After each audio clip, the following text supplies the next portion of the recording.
Assalomu alaykum. Alisher Navoiy she'riyati va janrlar poetikasi. O'zbek mumtoz she'riyati tarixida lirik janrlar rivojining yangi bosqichga ko'tarilishi bevosita Alisher Navoiy lirikasi bilan bog'liq. Alisher Navoiy she'riyat maydoniga kirib kelgan davrda o'zbek adabiyotida lirik turning qasida, g'azal, masnaviy, tuyuq, fard kabi janrlari she'riy shakl sifatida o'z takomiliga yetgan. Qit'a, ruboiy, musamman, tarkiband, tarjiband kabi janrlar esa shakllanish bosqichida edi. Alisher Navoiygacha turkiy she'riyat maydonida Atoiy, Gadoiy, Sakkokiy, Lutfiy, Hofiz Xorazmiy kabi sohib devon shoirlar qalam tebratib, ularning aksariyati haqida Alisher Navoiy o'z asarlarida ma'lumot berib o'tadi. Atoiy devoni faqat g'azal janridagi she'rlardan iborat bo'lsa, Sakkokiy devonining bizgacha yetib kelgan nusxalarida 40 ga yaqin g'azal va 11 ta qasida mavjud. Gadoiy va Lutfiy devonlari lirik janrlar ko'lamining bir oz kengligi bilan xarakterlanadi. Agar Gadoiy devonida g'azal janri bilan birgalikda mustazod, qasida va qit'a janrlari ham mavjud bo'lsa, Lutfiy devoni g'azal va qit'adan tashqari qasida, tuyuq va fard kabi janrlarni o'z ichiga oladi. Hofiz Xorazmiy devonida esa lirik turning jami 9 janri: qasida, g'azal, mustazod, muhammas, tarkiband, tarjiband, marsiya, qit'a, ruboiy kabi janrlardan foydalanganligini ko'ramiz. Navoiy o'z oldiga turkiy she'riyatni janrlar jihatdan mukammal bir holatga keltirishni maqsad qildi va o'z devonlarida 16 ta janrni muvaffaqiyat bilan qo'lladi. Ba'zi janrlarning turkiy adabiyotga kirib kelishi Alisher Navoiy nomi bilan bog'liq bo'lsa, ayrimlarining keng ko'lamdagi rivoji shoir adabiy faoliyati bilan bog'liq.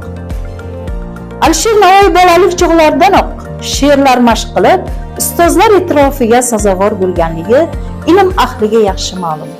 Uning o'zi hali devon tartib berishga vaqt erta deb hisoblagan vaqtida Mashhadda shoirning muxlislari uning she'rlarini to'plab devon tuzgan edilar. 1465-1466 yillarda.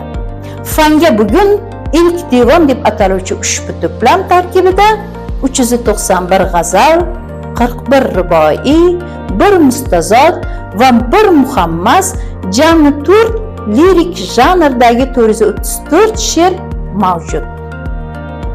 O'g'iz turklari tomonidan Sherozda tartib berilgan yana bir devon, Oqqilindi muxlislar devoni esa jami 229 ta she'rdan iborat bo'lib, ular ham 4 janrda bitilgan.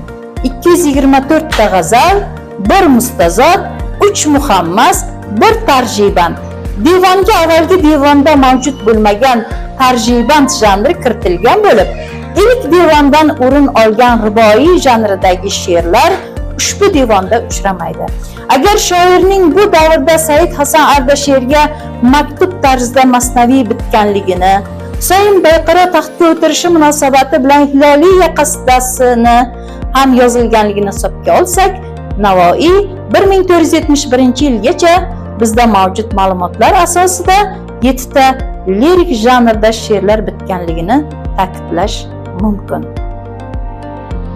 Shoirning keyingi rasmiy devoni Navodir un-Nihoyada faqat bir janr, g'azal janridagi 862 ta she'r mavjud.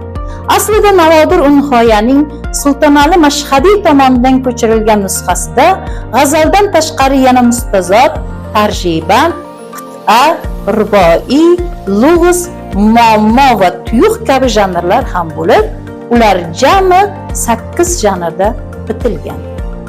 Alisher Navoiy she'riyatining gultojini Hazoil Maoniy kulliyoti tashkil qiladi. Devonda 16 ta janrni muvaffaqiyat bilan qo'lladi. Hazoil Maoniy kulliyotida eng ko'p qo'llanilgan janr bu shubhasiz g'azaldir. Shoirning turkiy tilda bitilgan 2600 g'azali ushbu kulliyotdan o'rin olgan. Navoiy g'azallari faqat miqdor jihatdan emas, balki g'oyaviy, badiiy ko'lami jihatdan ham Sharq mumtoz g'azalchiligining yuksak namunalari sirasiga kiradi. E'tiboringiz uchun rahmat.